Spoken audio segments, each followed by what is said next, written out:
With the start of the new school year just around the corner, the rise in COVID-19 cases nationwide has many questioning what a return to the classroom might look like. I want to bring in now the president of the National Education Association, Becky Pringle.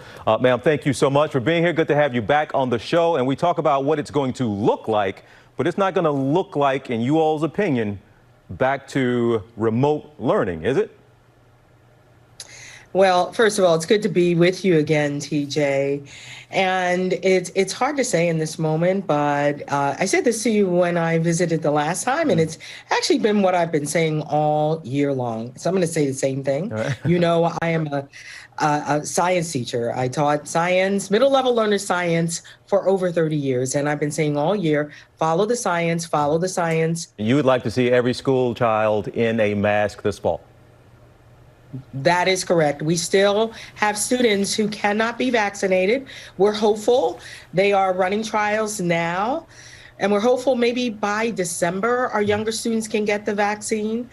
We know that the vaccination rates in our students from 12 and up are not as high as we want them to be, but they still do worry that in some places there are still politicians politicizing a pandemic and declaring mandates to not wear masks. That makes no sense. It is irresponsible, and we are fighting every effort out there where they're not following the CDC guidelines. You said some places. Let's get specific.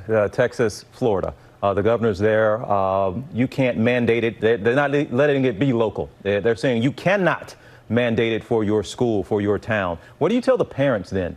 In those districts, in those states, you can send your child to school in a mask. You recommend parents just do that?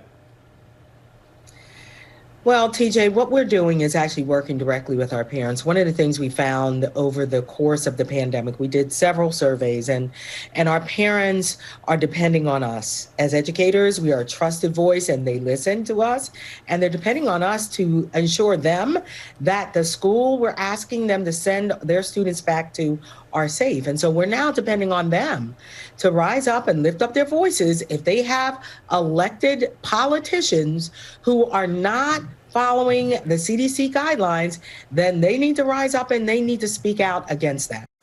You okay with a mandate for teachers getting vaccinated? We are at a place where, as you know from our other discussion, that we want educators to talk about that locally.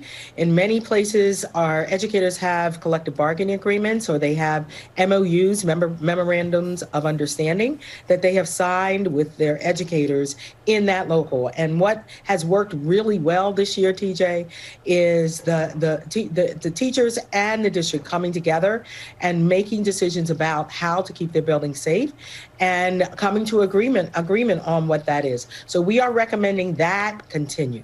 All right. Well, Becky Pringle, I have a feeling we're going to talk to you again, maybe before the school year even starts for a lot of people. I know it's underway in some places, but there's going to be so much more. Yes. Thank you so much. And a lot of information there of interest to our viewers and our parents out there. So thank you for spending some time with us. OK. Thanks, CJ. Well, hey there, GMA fans. Robin Roberts here. Thanks for checking out our YouTube channel. Lots of great stuff here. So go on, click the subscribe button right over here to get more of awesome videos and content from GMA every day, anytime. We thank you for watching, and we'll see you in the morning on GMA.